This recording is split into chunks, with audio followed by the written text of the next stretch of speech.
So this is my presentation on my research summary for my historiography paper. It is about Juan Peron, who was the leader of Argentina twice over. So I have the Argentine flag right there on the title slide. So let's get right into it. So here's what I learned about Juan Peron by doing this research paper.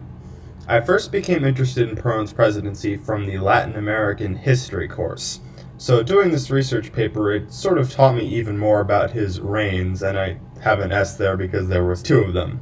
I learned about his relationship with the Catholic Church, and how he initially sided with them during his rule, only to do an about-face, and losing support from the Catholic Church definitely hurt him during his first tenure as Argentina's ruler. I learned about his nationalistic agenda and how many historians considered him sort of to be a dictator. I also learned much about Juan's wife, Eva, as well. Juan was politically weaker without Evita, her nickname was Evita. He was politically weaker without her by his side, and after she died, his political popularity decreased. And that is also partly what led to Juan losing power in a coup in 1955. However, given the unpopularity of those who preceded his return to power in 1973, a charismatic leader like Peron was welcomed fondly upon his return.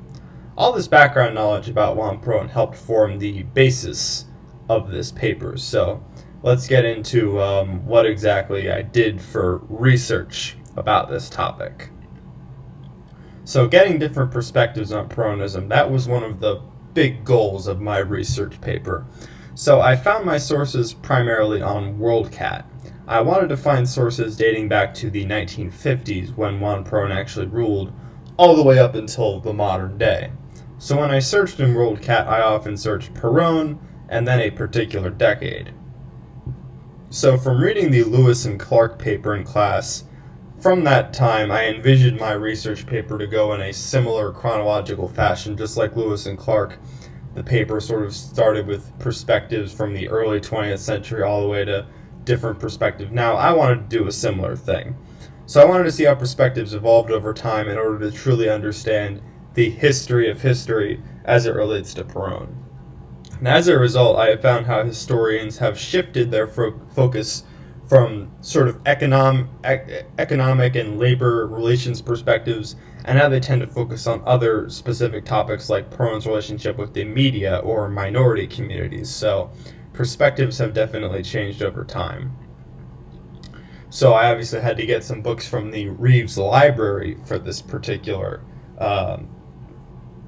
research paper. So while many of the newer books had excerpts online where I could understand the author's main argument, this was not the case for some of the older books.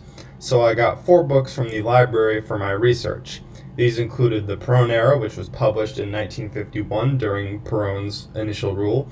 There was Eva Peron, The Myths of a Woman, that was published in 1979, and that dealt strictly with Juan's wife Eva.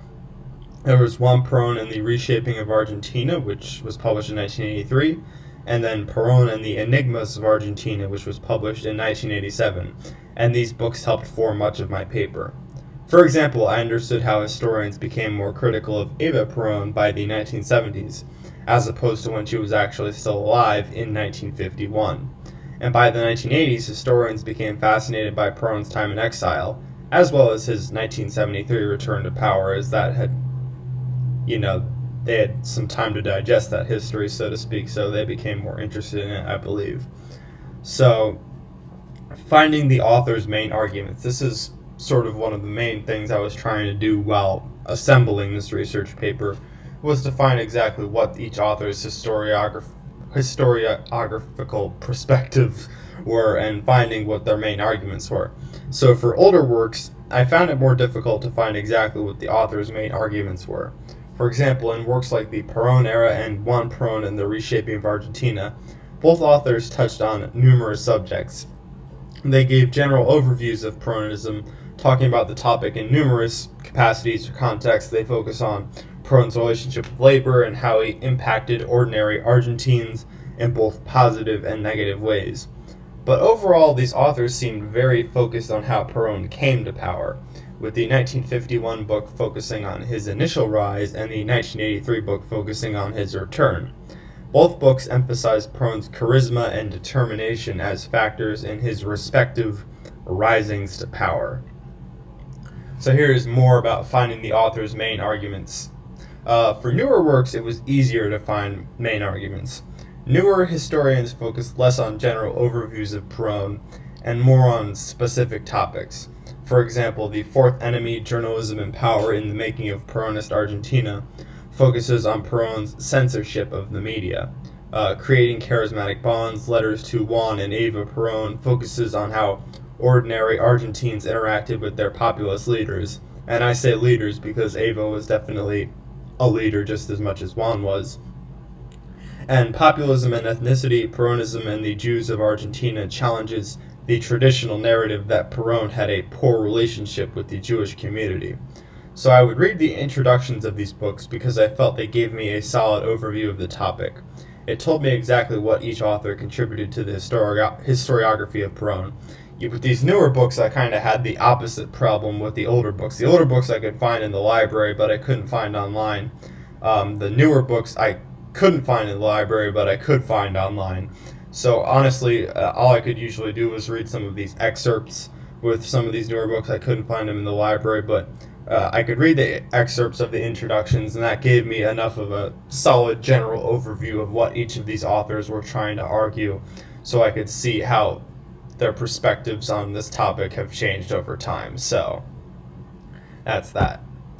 Here's where further research, I believe, could be done. So Juan Peron's rule is such a broad topic, especially compared to some of the research topics in this class that I feel like are a little less broad.